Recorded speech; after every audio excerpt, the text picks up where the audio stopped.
శ్రీరామచంద్రాయ నమః. శ్రీ సీతారామాభ్యాం నమః. శ్రీమద్ వాల్మీకి రామాయణము కిష్కింధాకాండము 67వ సర్గము.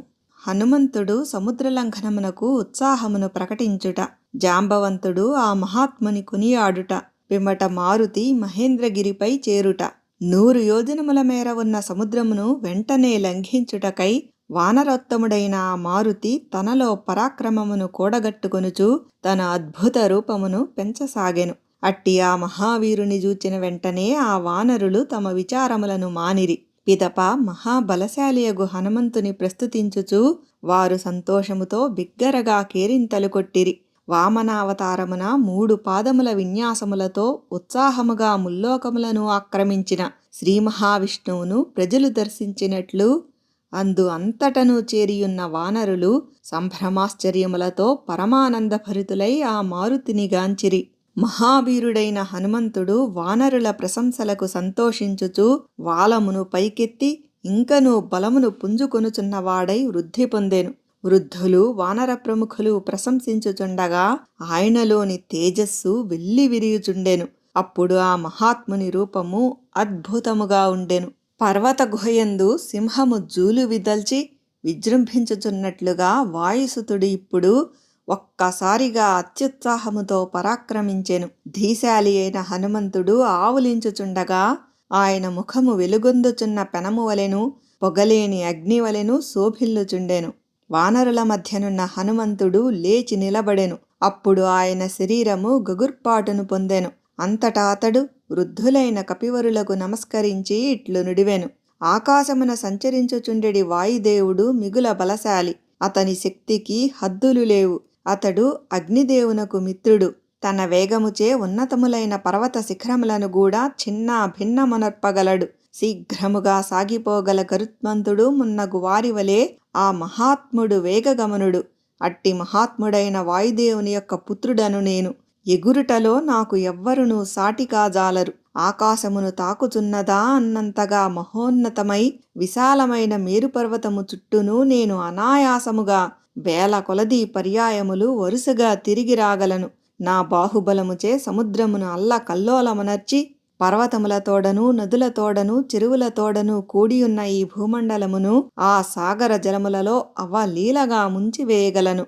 నా తొడల యొక్క పిక్కల యొక్క వేగముచే వరుణదేవుని నివాసమైన సముద్రమును క్రిందు మీదుగా వించెదను. అప్పుడు ఆ కల్లోలిత జలములచే అందలి మొసళ్ళు మొదలగు మహాజలచరములు అన్నియును పైకి ఎగురగొట్టబడును.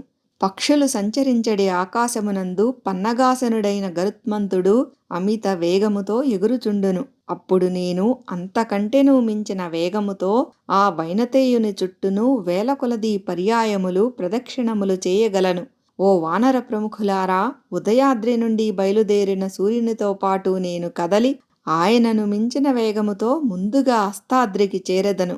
మరల నేను ఆ అస్తాద్రి నుండి బయలుదేరి మధ్యాహ్న సమయము వరకు అనగా భాస్కరుడు ఆకాశము మధ్యకు చేరునప్పటికే ఆ వేడి కిరణముల స్వామికి అనగా సూర్యునకు ఎదురు రాగలను. అనంతరము భూమిని తాకకుండగనే అనగా మధ్యలో ఎచ్చటను విశ్రాంతి తీసుకొనకుండా తీవ్రమైన మహావేగముతో అనగా అదే వేగముతో తిరిగి రాగలను. అంతటి వేగముతో సుదూర తీరములకు నిర్విరామముగా వెళ్ళి రాగల నాకు ఈ సముద్రమును లంఘించుట ఒక లెక్కయా? నా వేగగమనముచే ఆకాశమున సంచరించడి గ్రహ నక్షత్రాదులను సైతము నేను అధిగమింపగలను. సముద్రుడు ఎండిపోవునట్లుగా చేయగలను. భూమిని బ్రద్దలుగా వింపగలను. ఓ వానరులారా, నేను పర్వతములపై గంతులు వేయుచు వాటిని నుగ్గుగా వింపగలను. నేను ఊరువేగముతో సాగుచు ఎంతటి మహాసముద్రములనైనను అవలీలగా దాటగలను. నేను ఆకాశమున వేగముగా సాగిపోవునప్పుడు ఆ పరిసరములలో గల వృక్షముల యొక్క తీగల యొక్క వివిధములగు పువ్వులు అన్నియును ఆ వేగములో నాతో కలిసి ఎగిరి రాగలవు. పుష్పములు అన్నియును చెల్లా చెదరై నా వెంట వచ్చుచున్నప్పుడు అనగా ఆ పువ్వులన్నీయును మిలమిల మెరయుచుండుటచే నా మార్గము అనేక నక్షత్రముల సముదాయములచే కూడియున్న స్వాతి నక్షత్ర మార్గము వలె శోభిల్లును. ఓ వానరులారా, నేను భయంకరమైన ఆకాశమున పైకి వెళ్ళుచూ క్రిందికి వచ్చుచూ సంచరించునప్పుడు ఆ దృశ్యమును సమస్త ప్రాణులను కాంచగలవు. విశాలమైన మహామేఘతుల్యమగు ఆకారముతో అంబరమును మృంగివేయుచున్నట్లు ఆకాశమును అంతయును వ్యాపించియున్న నన్ను మీరందరూ చూడగలరు. ఏకాగ్రచిత్తముతో అంతరిక్షమున ఎగురుచు మేఘజాలమును చల్లా చెదురుగా వింతును. పర్వతములను కంపింపజేయుదును. సాగరమును అల్లకల్లోలమునర్చెదను. గరుత్మంతుని వలెను వాయుదేవుని వలెను నేను మహాశక్తిమంతుడను.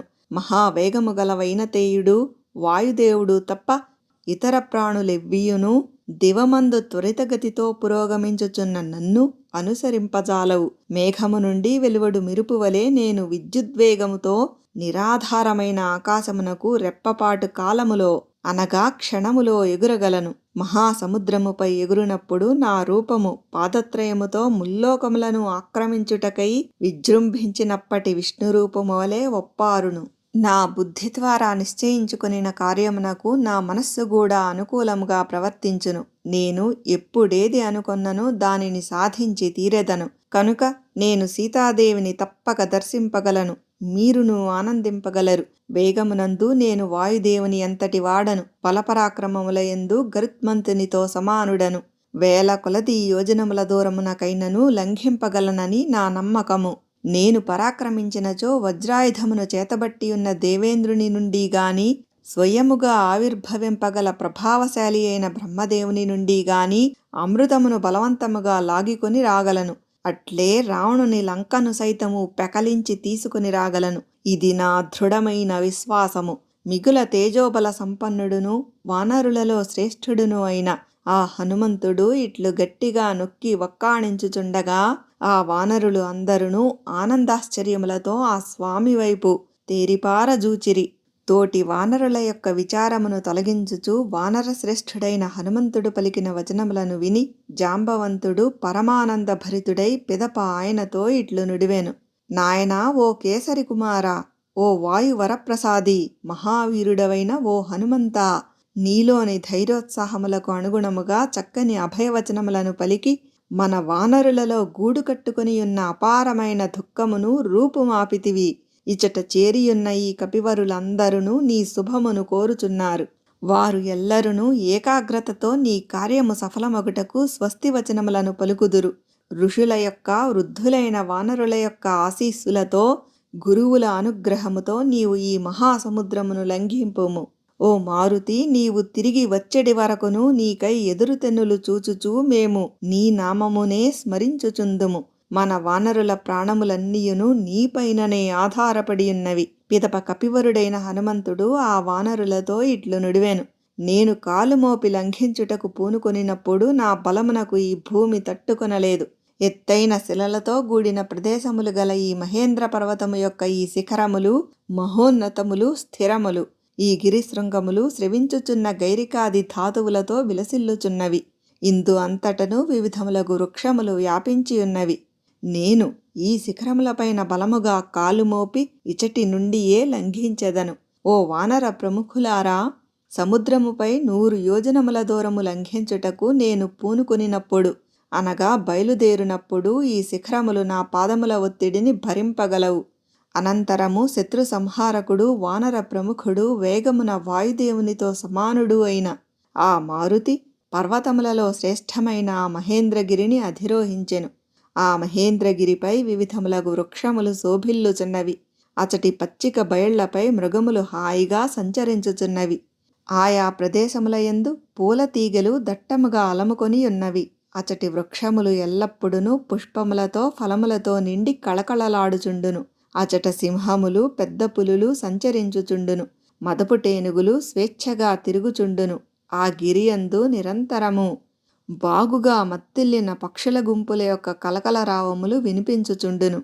ఆ గిరి నిర్మల జలప్రవాహములతో నిండియుండును. అద్భుతములైన శిఖరములతో అత్యున్నతమై ఒప్పుచున్న ఆ మహేంద్రగిరిపై పరాక్రమమున దేవేంద్రునితో సమానుడును మహాబలశాలియు కపివరుడును అయిన ఆ హనుమంతుడు ఈటునటు సంచరించెను. ఆ మహాత్ముని పాదముల ఎత్తిడికి కంపించిన ఆ పర్వతము సింహముచే కొట్టబడిన బలీయమైన మదపుటేనుగువలే ఒప్పుచూ ధ్వని చేసెను. అనగా కంపించిన ఆ పర్వతముపై గల ప్రాణులన్నీయును గగ్గోలు పెట్టెను. బ్రద్దలైన ఆ పర్వతము యొక్క పగుళ్ల నుండి నీటి ఓటలు స్రవించెను. హనుమంతుని పాదముల ఎత్తిడికి ఆ గిరి కంపింపగా అందలి మృగములు ఏనుగులు మిగుల భీతిల్లసాగెను. మహావృక్షములు సైతము ఊగిపోవుచుండెను. అచట జంటలు జంటలుగా విహరించుచు మధులను సేవించుటయందే నిమగ్నులయ్యున్న నాగులు, గంధర్వులు, ఆ గిరిపై గుంపులు గుంపులుగా ఉన్న విద్యాధరులు అచటి పక్షులతో పాటు భయముతో ఆ గిరిసానువులను వదలి అంతరిక్షమునకు ఎగిరిపోవుచుండిరి. శిలల ఎత్తిడికి మహాసర్పములు నలిగిపోవుచుండెను. ఉన్నతములై పంక్తులు దీరియున్న గిరిశిఖరములు చలించిపోవుచుండెను. ఈ విధముగా అప్పుడు ఆ మహేంద్రగిరి సంక్షోభస్థితికి గురి అయ్యేను. ఆ పర్వత ప్రదేశముల ఎందుగల పుట్టలలో నుండి మహాసర్పములు ఆర్తితో బుసలు కొట్టుచూ సగము బయటికి రాగా ఆ మహేంద్రగిరి పతాకములతో విలసిల్లుచున్నట్లుండెను. అచట ఏర్పడిన కల్లోల పరిస్థితికి ఋషులు అందరును భయభ్రాంతులై ఆ పర్వతమును వీడి వెళ్ళిపోసాగిరి. అప్పుడు ఆ గిరి విశాలమైన కీకారణ్యమునందు ఎవ్వరునూ తోడులేక ఆపదలలో చిక్కుకొని ఏకాకి అయిన బాటసారి వలె దుస్థితికి లోనయ్యెను. శత్రువీరులను సంహరించుటలో దక్షుడు, వానరులలో శ్రేష్ఠుడు, వేగగమనుడు, మనోనిగ్రహము గలవాడు, మహానుభావుడు అయిన ఆ మారుతి వేగముగా సముద్రమును లంఘించుటకు నిశ్చయించుకొనెను. ఏకాగ్రచిత్తముతో మనస్సులో లంకను గూర్చి ఆలోచించుచూ బయలుదేరెను. వాల్మీకి మహర్షి విరచితమై ఆదికావ్యమైన శ్రీమద్ రామాయణమునందలి కిష్కింధాకాండమునందు ఇది 67వ సర్గము. కిష్కింధాకాండము సమాప్తము.